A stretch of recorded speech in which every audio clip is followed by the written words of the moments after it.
La mediación de la UNASUR y del Vaticano no logró frenar la crisis en Venezuela. La oposición quiere adelantar las elecciones previstas para diciembre del 2018. El presidente Maduro no está dispuesto a eso. Vemos un informe.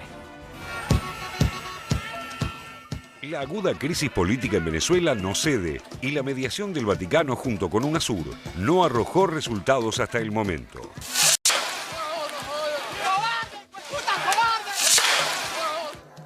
Los obispos venezolanos reclamaron la liberación de presos políticos y la respuesta del gobierno fue relanzar el diálogo con un encuentro entre oficialismo y oposición en el Vaticano.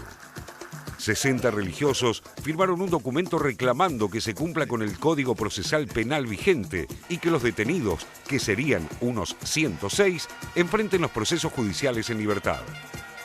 Rápido de reflejos, el presidente Nicolás Maduro afirmó que se está gestionando una reunión con el Papa Francisco para que lo reciba junto a la oposición. Ojalá se dé pronto, dijo, y nos demos un abrazo con la derecha. Lo que estamos planteando es que aceleremos, que lo hagamos de forma pública, que procuremos una reunión junto al Papa Francisco para esta segunda etapa del diálogo, como lo han mencionado los expresidentes acompañantes. La Mesa de Unidad Democrática se había retirado de las conversaciones auspiciadas por el Vaticano y UNASUR, acusando al gobierno de no cumplir con los acuerdos. El punto que los enfrenta son las presidenciales. La oposición busca un adelantamiento de las elecciones previstas para el 6 de diciembre de 2018, pero Maduro no está dispuesto a ceder en esta cuestión. Las diferencias se ensancharon en diciembre, cuando el Papa retiró a Monseñor Claudio María Celli, su delegado facilitador del diálogo en Venezuela. El motivo fue el incumplimiento de un cronograma electoral propuesto por Celli. La idea del delegado papal era que en 2017 se eligieran gobernadores mientras continuaba en análisis la fecha de la presidencial. Esos comicios deberían haberse realizado en 2016, pero fueron suspendidos por el Consejo Nacional Electoral, dominado por el chavismo. La oposición está denunciando ahora que el Consejo Electoral está dando pasos para ilegalizar a los partidos opositores al imponer nuevos requisitos de renovación partidaria, que incluyen revalidación de sus afiliados, que deben abarcar el 0,5% del padrón en al menos 12 estados y en el plazo de apenas un fin de semana. Hasta ahora, ningún sector de la Mesa de Unidad Democrática confirmó los diálogos informales que Maduro afirma tener con ellos y su secretario ejecutivo, Jesús Torrealba, dijo que se trataba de mentiras. Nuestro papel hoy es acompañar al pueblo en su protesta y darle cauce democrático a esa indignación.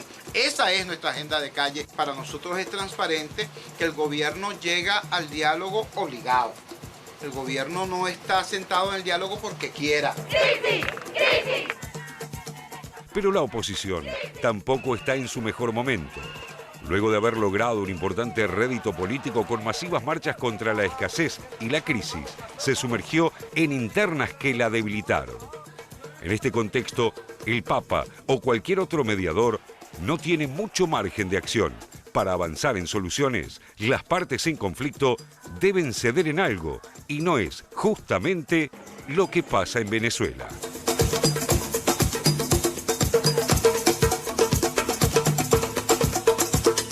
Crisis política, crisis económica van necesariamente de la mano en Venezuela, Raúl.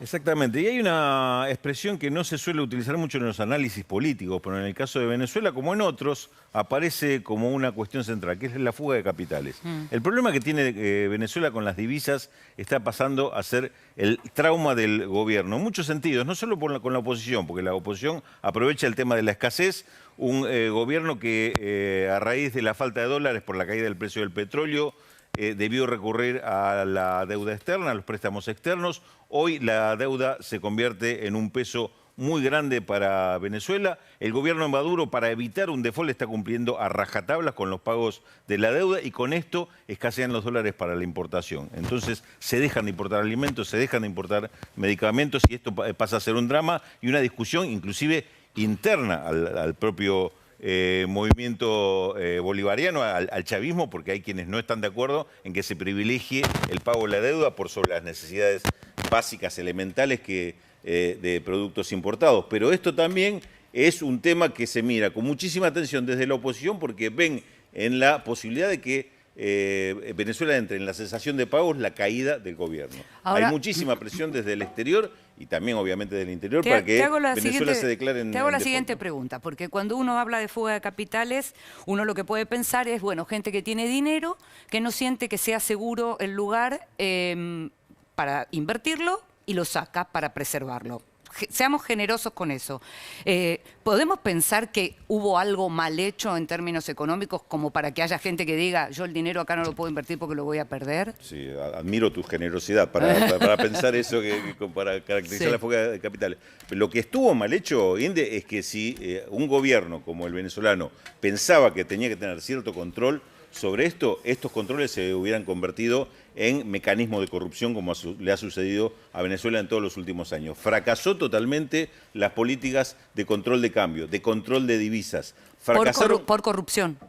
Fundamentalmente por corrupción. Sí. Y en los últimos años, inclusive con las recomendaciones de algunos economistas de izquierda que llevaron desde el país y desde afuera, que llevaron algunas propuestas de cómo mejorar el control de cambio, terminó siendo todavía peor. Más la fuga catastrófico. fue mayor.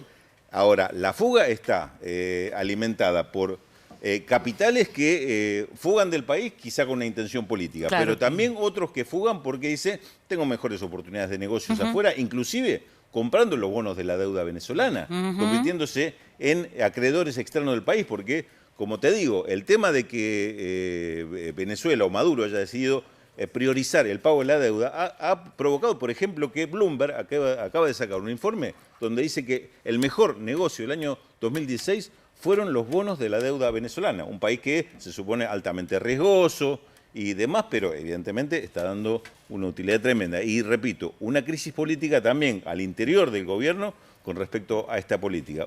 Me parece que pasa a ser uno de los costados más sensibles de la gestión de Maduro, este tema de la deuda, el manejo de la crisis externa que está teniendo con este. En general a Maduro se lo cuestiona por el manejo de la gestión. Sí. En general, digamos. No, la verdad que hace rato que no se escucha, no, esta parte la hace bien, en esto está bien. ¿Cómo ves vos, digamos, su figura como primero, como mandatario? Evidentemente debilitado, un lugar muy difícil de llenar también, ¿no? El lugar de Chávez.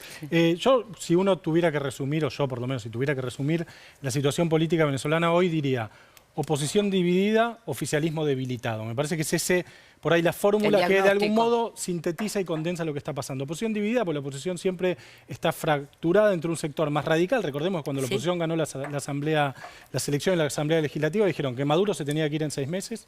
Fue la primera declaración de Ramos Alup.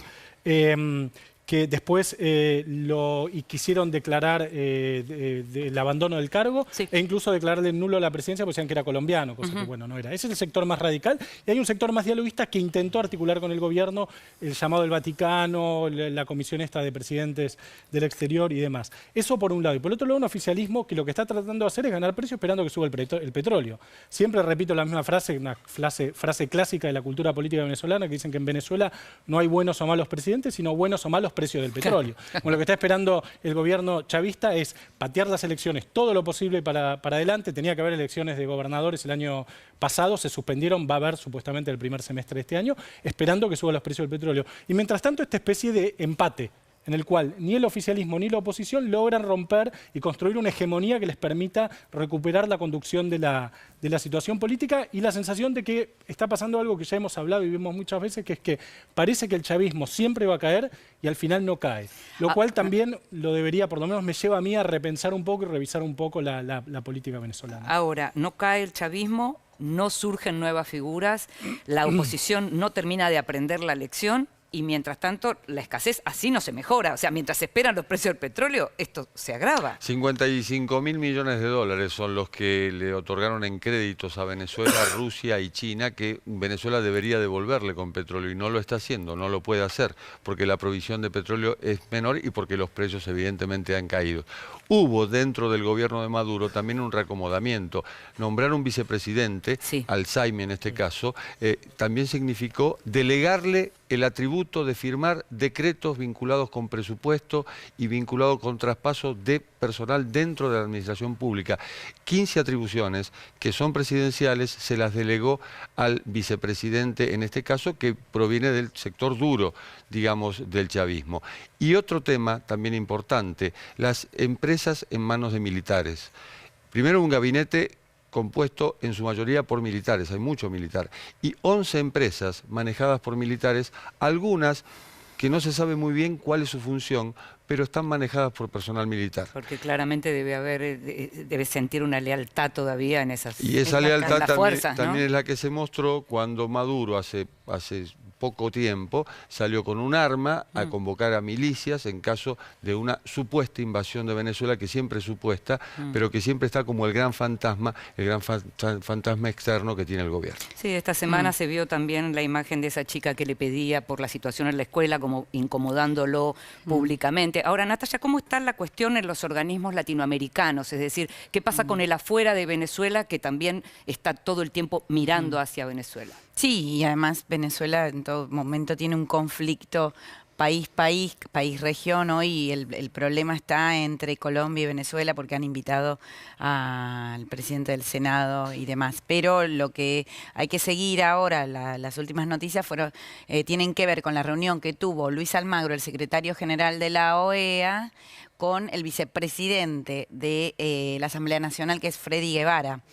Freddy Guevara y Almagro estuvieron hablando de reactivar el debate por la Carta Democrática nuevamente, que Almagro tanto quiso gestionar y fracasó hace un año y medio en el marco del organismo. La Carta Democrática, que establece una serie, que también la tiene el Mercosur, la tiene UNASUR, a su manera establece una serie de protocolos que pueden llegar a la expulsión del país miembro en caso de no cumplir determinados puntos de lo que se considera un sistema democrático. Bueno, Almagro ha elaborado un informe nuevamente. Este informe habla de la crisis humanitaria de Venezuela, la crisis social venezolana, habla de que dice que en Venezuela se intenta callar a la oposición. Almagro tiene una pelea personal con Maduro, que por momentos ha superado los límites de su cargo, a mi entender.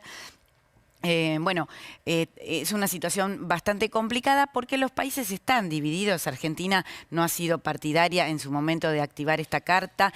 Veremos si es partidaria de reactivar. Y bueno, y se viene la primera Asamblea General del organismo este año en México, nada más que en México, donde sería además la primera de la era Trump. Claro. Estados Unidos ha sido un país con mucha presencia en la OEA a niveles, bueno, su larga influencia sobre la expulsión, la marginación de Cuba. Va a ser para comprar pochoclo, pero me quedé, antes de irnos, me quedé pensando, José, en lo que mencionabas en relación, y el chavismo no cae, dijiste, vamos a tener que repensar. Parece que siempre va a caer no, claro. Y vamos a tener que repensar. ¿Qué? Sí. La legitimidad de la que creo todavía tiene el chavismo en un porcentaje de la población. Me parece que solo manteniendo una legitimidad en un porcentaje minoritario, estoy seguro que es minoritario, no sé, 20, 30, 25, 35% de la población, se explica que un gobierno que le va tan mal económicamente, que tiene tantos problemas políticos, que tiene tanto aislamiento internacional, no termine de caer, digamos, ¿no? ¿Por qué cayó Dilma? ¿Por qué cayó Fernando Lugo? ¿Por qué hay presidentes que efectivamente pueden ser desplazados por diferentes mecanismos constitucionales, semiconstitucionales, opinables? Le escuchaba recién a Natalia, si se discute la cláusula democrática para Venezuela, yo pediría discutirla para Brasil también, digamos, ¿no? Pero bueno, eso es otra discusión, digamos. Y me parece que hay un porcentaje de la población, insisto, una minoría que todavía sostiene al chavismo, y lo que explica que no termine de caer, ¿no? ¿Pensás así? Es posible, sí, sí, pero en cierto modo también le atribuyo a esto lo que ha hecho la oposición desde el comienzo del gobierno de Chávez. En 2005 no se presentan en las elecciones y le regalan prácticamente la Asamblea Nacional al chavismo.